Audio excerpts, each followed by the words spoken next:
when I broke up out of that need to have others validating what I was doing, that also liberated me, because before that I was always asking for somebody else. Okay, what I did, was it good? Did they like it? It was a good thing. Nowadays, if I do it, I feel good of myself. I'm happy that I helped. And if the person replies back or not, that's it. I don't feel bad about it anymore. I don't feel like I need that confirmation.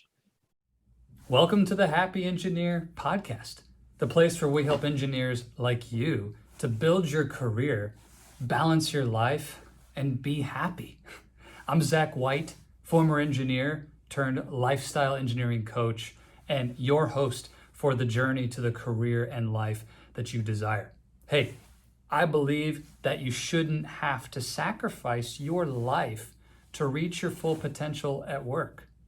And what we're going to bring you in these conversations and interviews are the strategies, the tools, and the mindsets that are going to allow you to experience both success at work and success at home. Hey, we do the best we can to keep this free from advertisements. Of course, I can't control what YouTube may throw up, but do us a favor and share this podcast with anybody who you think may like it. And don't forget to click the bell and subscribe and get notifications to our YouTube channel and for upcoming releases of the Happy Engineer podcast. I would love your feedback, and even more than that, love your story. Share with us how these strategies and tools are working for you. Would love to be in touch with you. Connect with us on social media. Find me at Oasis of Courage on Instagram, Facebook, or Zach White on LinkedIn. It's an absolute pleasure to serve you. Now let's do this.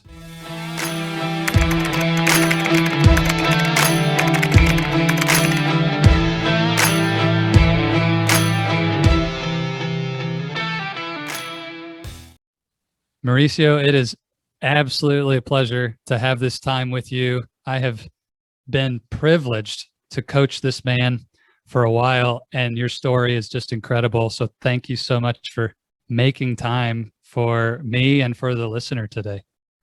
It's not only a pleasure, but it's an honor being here. From everything that we went through together in the last year, it's amazing to have that conversation. For those who are listening just on audio, you're missing this beautiful picture of Mauricio and I wearing our same t-shirts, the Crush Comfort, Create Courage Lifestyle Engineer t-shirt. And he was one of the first people to ever get one of these. You'll have to go check it out on YouTube and see the shot. And I'll put some stuff on social media of us. We look pretty good, man. I think couldn't be better in our Crush Comfort shirts. Nothing more perfect than this for our a special occasion today. Absolutely. So we first talked, I went back and checked, Mauricio, on April 20th, 2020.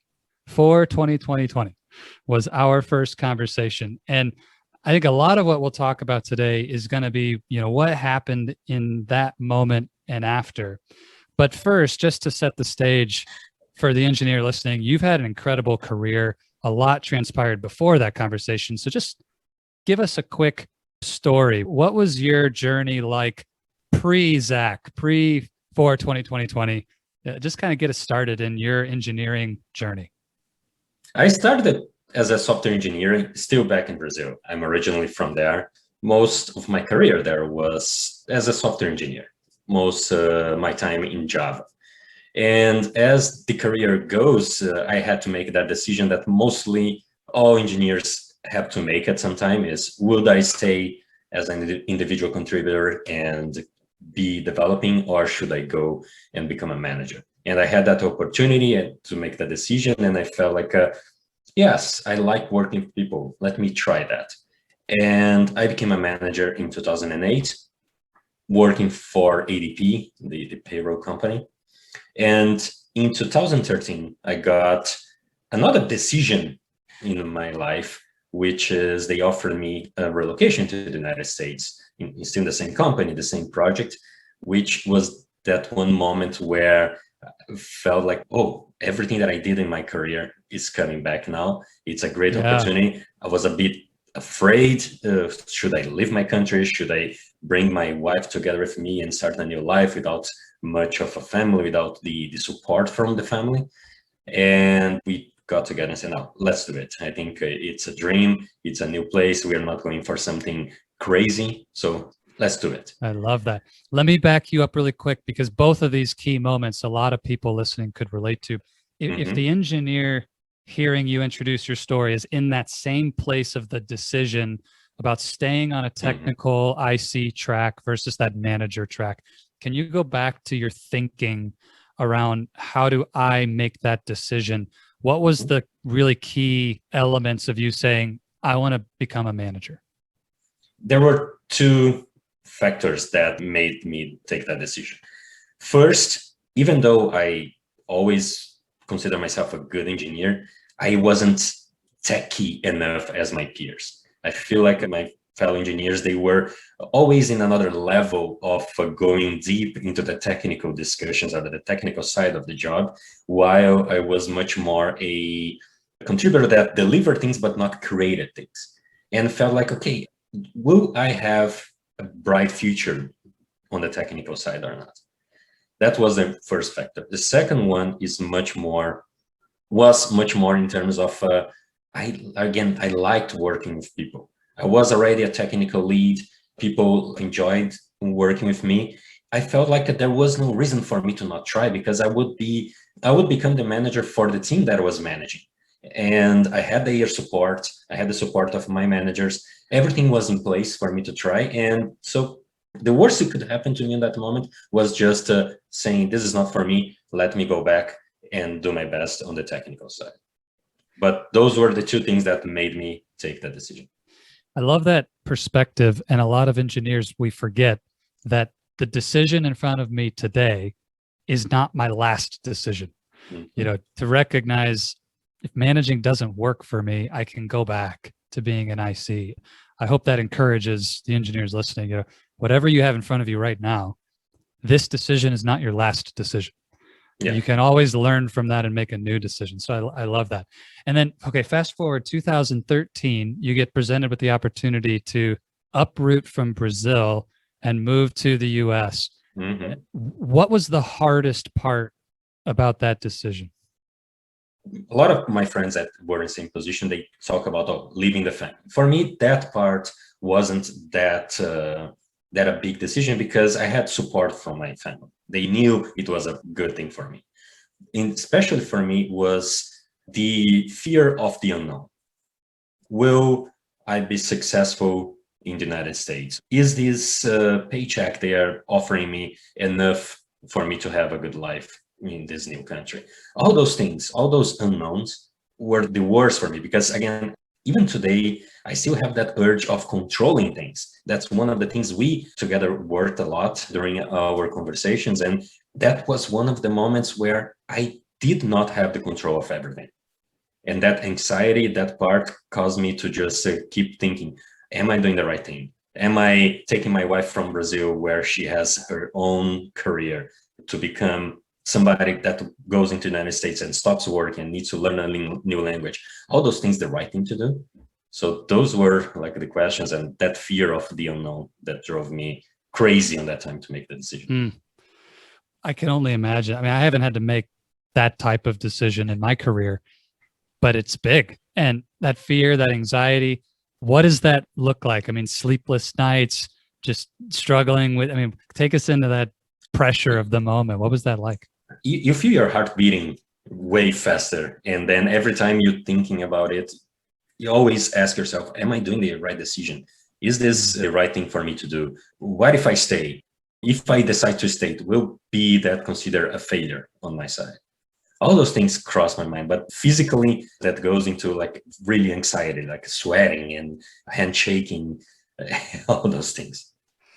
So after you made the decision, what did it feel like to be on the other side of that?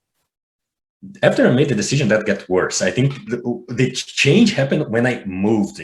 Gotcha. So from decision, but still in Brazil, that period of time was even worse.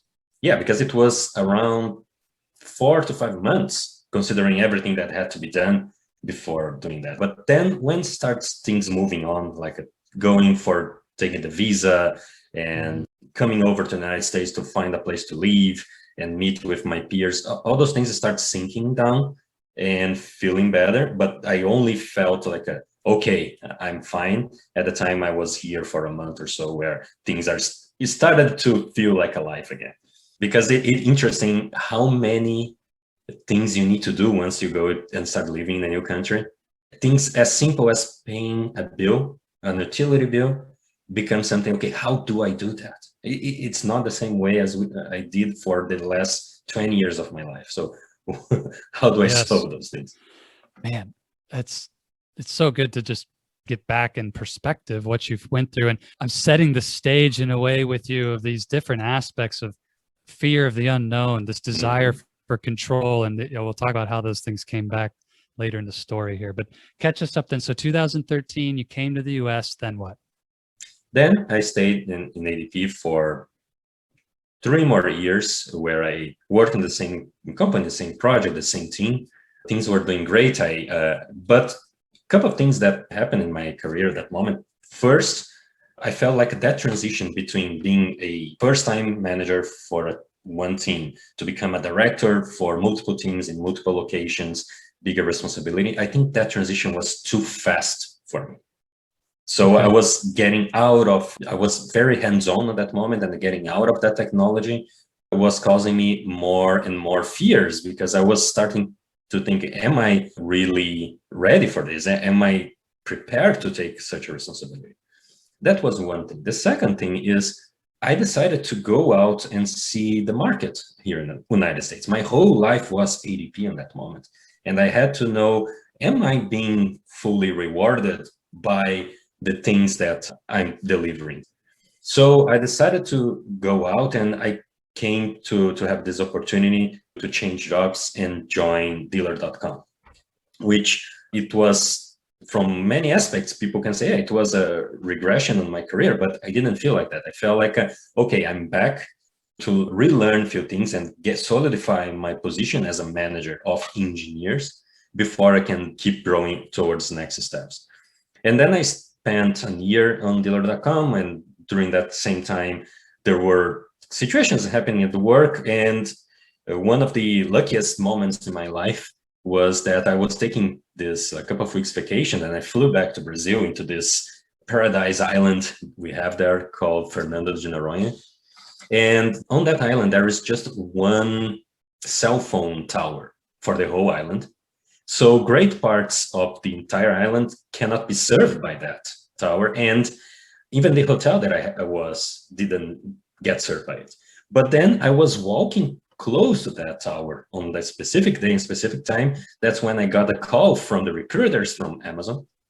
And I look at, that's weird. Let me take this call. What's happening here? And then luckily I had the chance to talk with them. And then that led into the interviews I did with Amazon, which for me was, one of the biggest companies on tech. I will never go there, but I prepared myself, did the interviews with them, and I get in. And it was like the second biggest moment in my career, I would say, is that moment where I just joined the first big tech. So how many times have you had that thought in your mind, what if I didn't take that walk? If I was at the hotel or at the beach or any other, I mean, that's so amazing. Yeah. It's nothing that could have been predicted that would happen. Of course, maybe they would call me a week later or not. I don't know. But right now it's, maybe my whole story would be different without that call. Was there a part of you before that call at the beach that already desired a big opportunity like Amazon, that there was something about, your career path and what you wanted to do next that was, you had a longing for this, or this was a dream of yours, or was it really just a total surprise? You'd never even thought about it. I think as any software engineer or software manager, everyone dreams with those big companies, the FANGs, because they represent the dream jobs in our area. Not that I never dreamed about it. I just felt like I'm not ready for it. I'm not the right person for it for several reasons. I was coming from Brazil, which is like I didn't have a big college in my profile to back me up. I didn't have enough time here in the culture. I didn't have much of a networking to back me up or refer me to those companies. And also, my boss told me, no, you're not that good. Only geniuses go and work on that. And you're just an average guy. But I don't know. I decided, let me do that. I don't know. The worst it can happen is I'll get a no, but I'm going to learn about this process, and who knows. And when I got the results and the recruiter said, yes, no, we liked you. We want to extend you an offer. That was like amazing. That's incredible. Mauricio, what do you think was the key to your success in landing that Amazon position? You described such a common challenge for engineers to have imposter syndrome, that immediate feeling of who am I to be here in the room with the Amazon interviewer? I'm just this person. I'm not that person. What do you think it really was that they saw in you that maybe you didn't even see in yourself at the time? When I did it, I didn't have that visibility. But nowadays, after not only the Amazon interview process, but also later on Spotify, Facebook, and a few others, for me today, I take that towards being good at doing interviews. I'm feeling good at sitting down in front of people that are interviewing me and don't feel that pressure, and feel confident and feel calm and really be myself on those conversations. And create that rapport. I think nowadays I say it is at least 50% of you getting into those big tech companies, you being good at interviewing. It doesn't, and the other 50 is you need to be good as an engineer. And I think combining those two things, being able to prove my background and my experience together, being able to create that rapport with everyone that interviewed me, that was the success that I had on that point. Where do you think that natural ability to interview and build rapport, where did that come from for you? The natural part came from just not feel afraid of talking with people, or being a little bit extrovert, not feeling bad at talking with new people, or creating that rapport. But to be honest, I don't believe that was the major cause. I think the major culprit for me to be successful that was the preparation that I did before that. Getting ready with myself, preparing myself to all the steps that they told me I would go through. That helped me a lot. I would say 70% of the entire thing. And the other 30% is exactly that part of being confident and just feeling, okay, this is not the end of the world. I'm not a less of a person or less of an engineer if I don't pass this. Preparation as 70%. And I think this is really encouraging for the engineer listening. If you aspire to work in a dream organization, whether it's Amazon or one of the other FAANG organizations, or maybe it's not one of the FAANG companies, but it's your dream company, and you're struggling with that feeling of how could I possibly get in? Any engineer can do the work to prepare. Any engineer can do the work that Mauricio did in terms of the 70%. The 30% might require some support, some coaching, a little help if you're struggling with confidence and presence in those areas. But to just show up and be willing to do the work to prepare, that, I mean, that's really encouraging. From that point, you landed the Amazon role. Congratulations. And then there's more to the story still before April 2020. So keep it going. So I spent almost 3 years in Amazon. And at some time, I went over 3 or 4 of their projects. And things were not evolving as I was expecting. I learned lots of things from Amazon. It gave me basically a totally new career working from them. Just from the things I've learned, from the perspectives I got on working for such a big company, such big projects. But then at that time, I don't know, I felt like there were few things on the company that made me believe, no, I don't want to grow my career here. I don't want to evolve. I would like to go back to be manager of other managers, and that didn't feel like I want to do that here. And I started looking around, and that's when Spotify came into place. So in 2019, I joined Spotify. It was amazing. The people there, really great. The environment, the office, a few things completely different than Amazon. But also, I think my major compelling factor to join the company was, oh, here I believe I can bring all that knowledge I've learned at Amazon and then apply into this Spotify, because Spotify is a big company, but compared to Amazon, there's still a difference there, and I could help them to grow as big as Amazon. So and that brings us to April 2020. So what was it that prompted you to want to reach out and have a conversation with this crazy guy named Zach White? A post on LinkedIn, if I could simplify things. No, I think the overall, I was in a situation at that moment that I felt I wasn't happy in that project. Few things that happened into the project and into the team that I was really upset with the situation. And I just wanted to escape. I was already starting into the interviewing process to other companies, including Facebook, where I am right now, including Google, including other companies, when I saw your ad. And it strikes right to me saying, hey, you're an engineer, you want to think about your next step, you don't know where to go. I was already feeling that, going back to our initial beginning of our conversation, where I had to make a decision between engineering or management.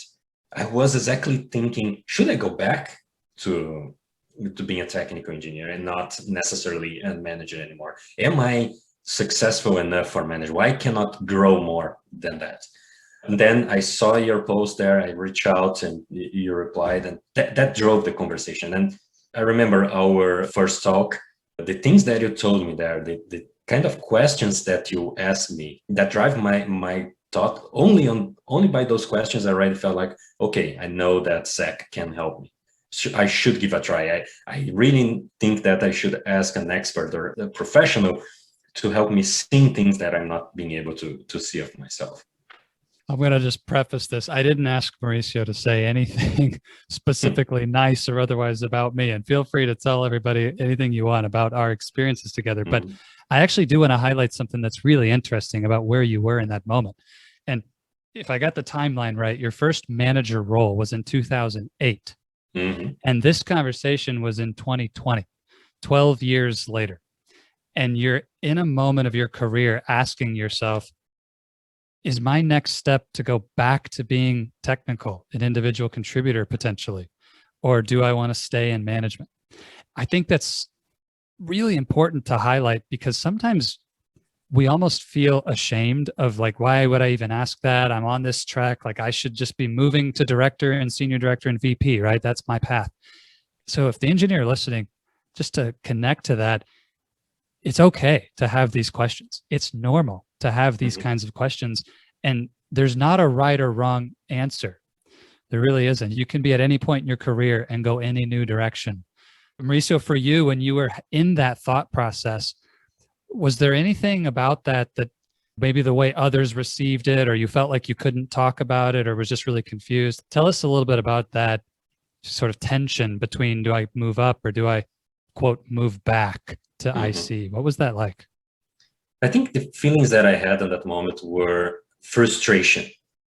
I think that's the best description for that. I was frustrated with not having others delivering things in the way or in the level of quality that I liked, or that I always demanded for myself.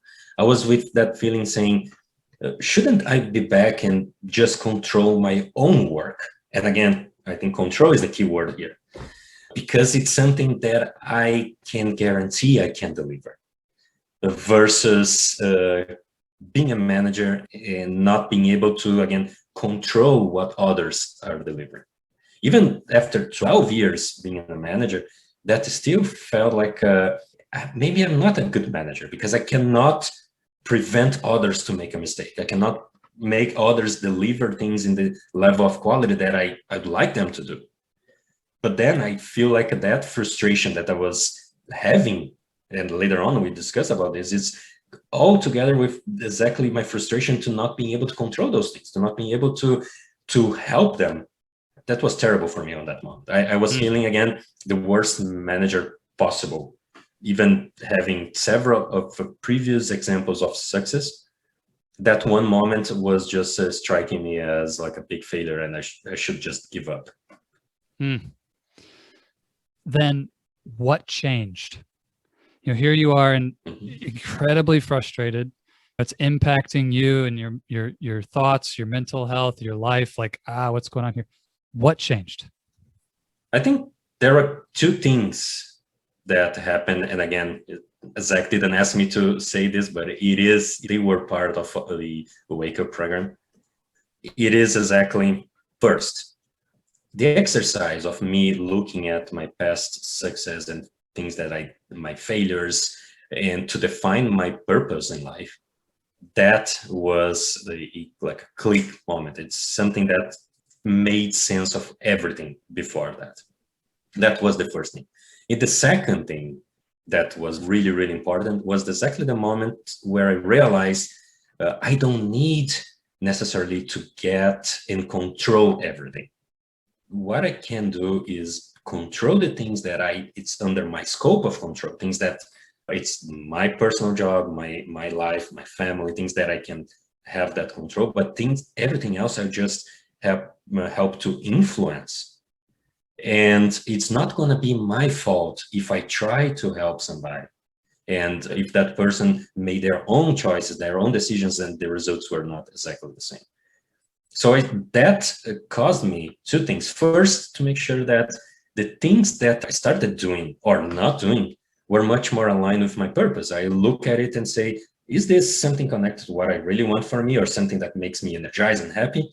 Then I started doing it more. And things that I realized, okay, this is totally far from my purpose, I started giving it less attention to those things. And that idea of not controlling everything changed my mind on how I prioritize things.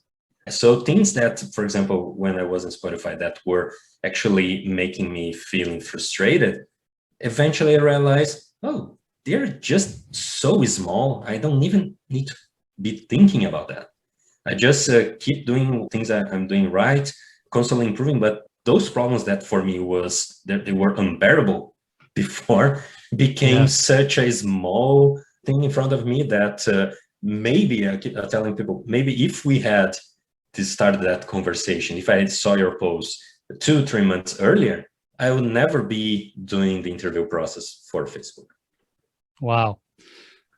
Finding, discovering, living your purpose, and letting go of control. These are both huge transformational shifts in your life. And I want to, you mentioned the purpose piece was like just a flash. There was this moment. A lot of people, when you talk about life purpose, they kind of glaze over. That's like big theoretical, it's philosophy. I don't want to go into that. It's woo woo, or I don't get it, right? Like, isn't that something you go sit on at a monastery in Tibet for some amount? Like, what are you talking about? Life purpose? That was me. Can you just relate it? Yeah. Okay. Perfect. You were that guy. Mm-hmm. And now you're here telling us that the process of discovering your purpose created an immediate transformation. Take us into that light switch. What was it about the moment? Can you put us there? Like, where were you? Sitting with a journal, or what was happening? Like, just tell us more about that. I was sitting there doing that exercise where you look back at your life and try to get back to moments where you felt like the most successful. Again, I described my moving to the United States. I described the time my daughter was born, my first daughter. Now that's a different story.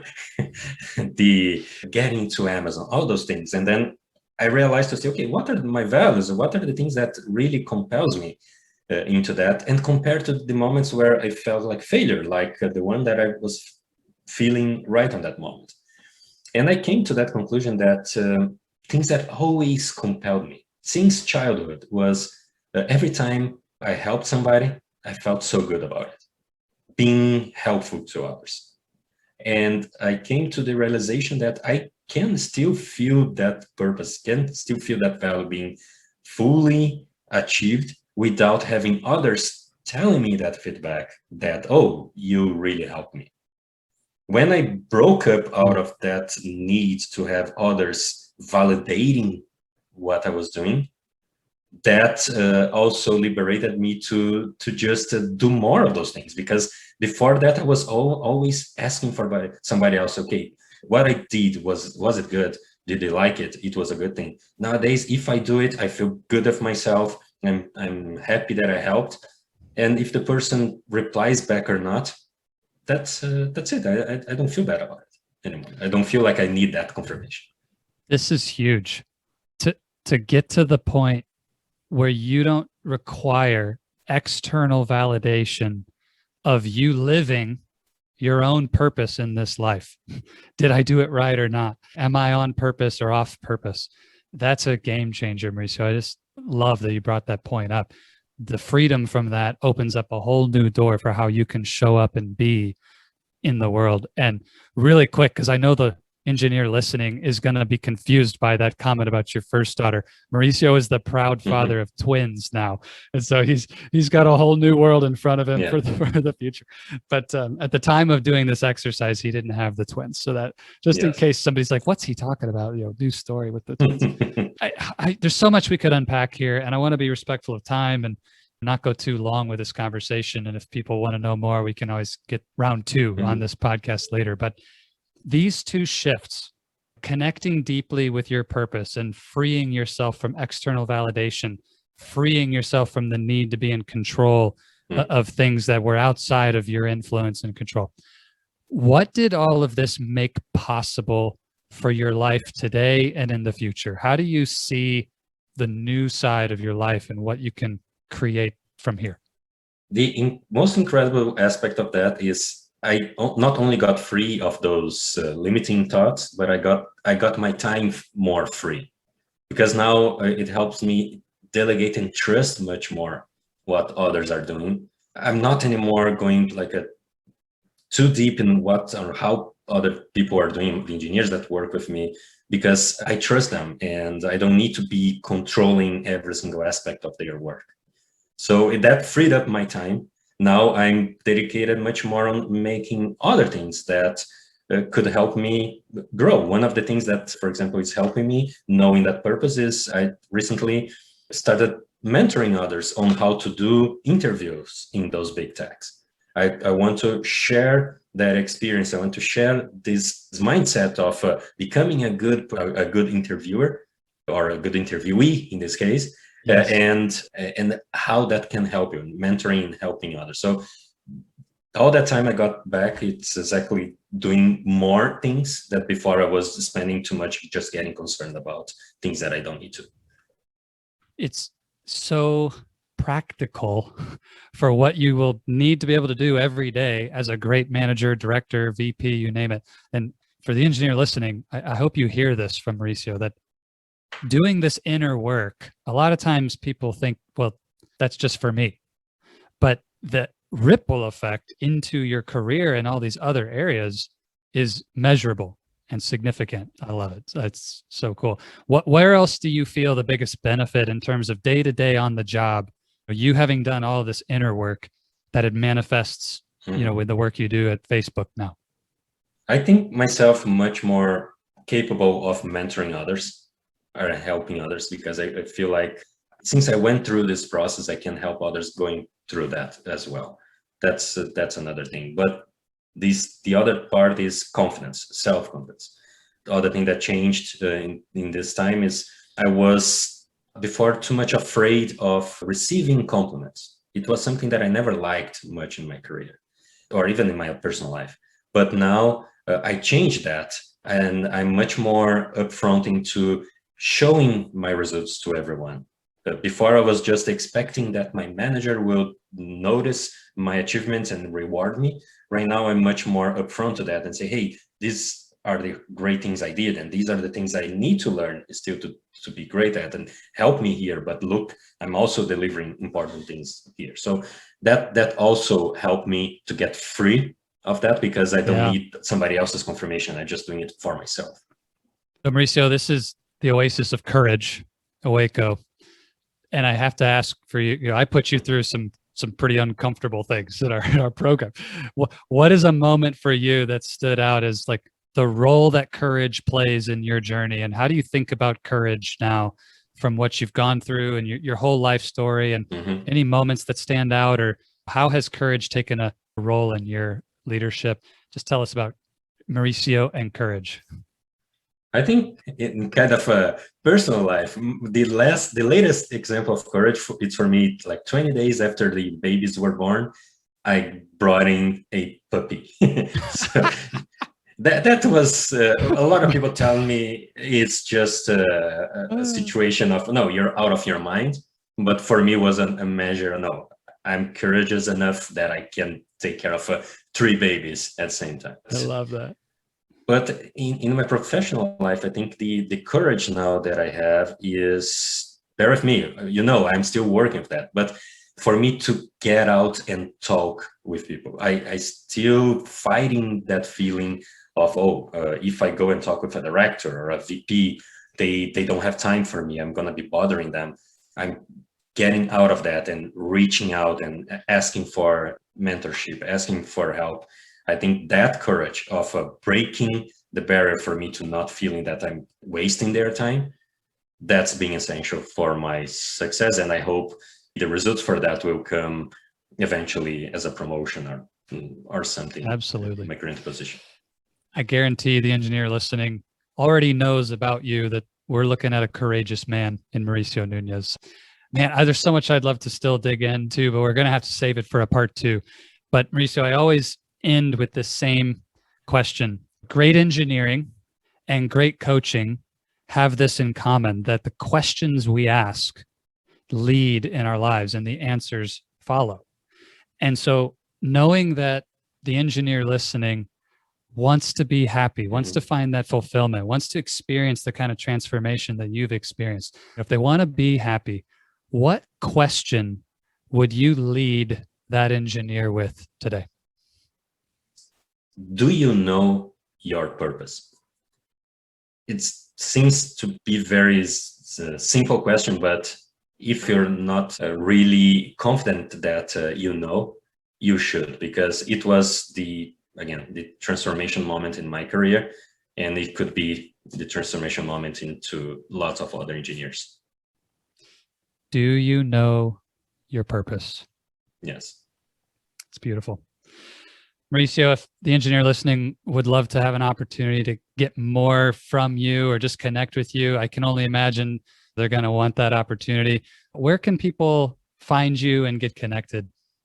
Sure. I would love not only to help, that's my purpose, but to meet new people, to learn from new people. So if you want to know more about myself, or if you want to even talk about that idea of getting ready for a interview process with those big techs, find me on LinkedIn. My profile is in the name of Mauricio Lemke, and I think Zach will maybe add the links at somewhere, but just send me a note, connect with me, and let's have a chat.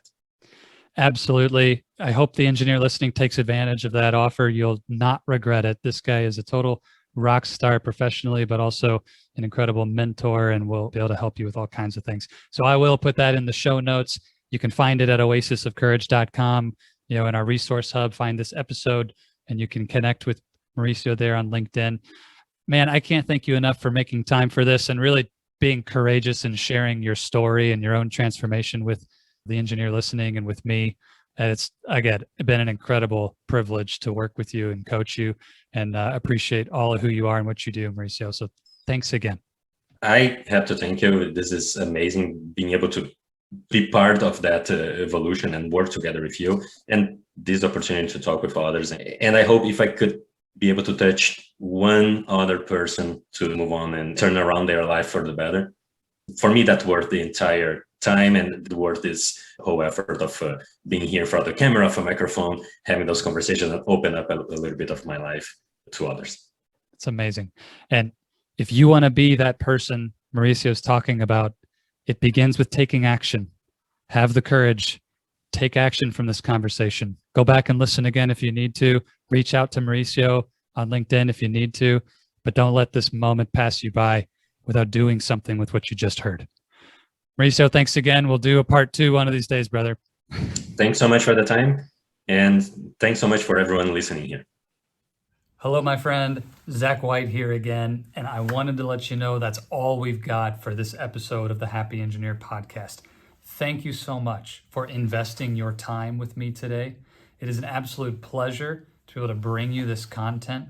Just as a reminder, it would be amazing if you would subscribe and share this episode with any other engineers you know who may benefit from this. And if you're like me, I hope that you'll take some notes and, more importantly, take action. In our audio version of the podcast on Apple Podcasts and any place that you go to find podcasts, there's a little more content from me about this episode in the debrief. If you really want to hear about how to put this into action, I'd encourage you to go grab that. But thank you for joining us for the video version of our interview today. And again, can't thank you enough for helping us to get the word out about the Happy Engineer podcast and what we're doing. If there's any way we can serve you, would love to do that. Go find us at oasisofcourage.com or reach out to me on social media at Oasis of Courage. And don't forget again to subscribe and click the bell to have notifications of upcoming releases of new episodes of the podcast. As always, I want to leave you with this. If you stay in your comfort zone, you're not going to grow. So let's crush comfort, create courage, and let's do this.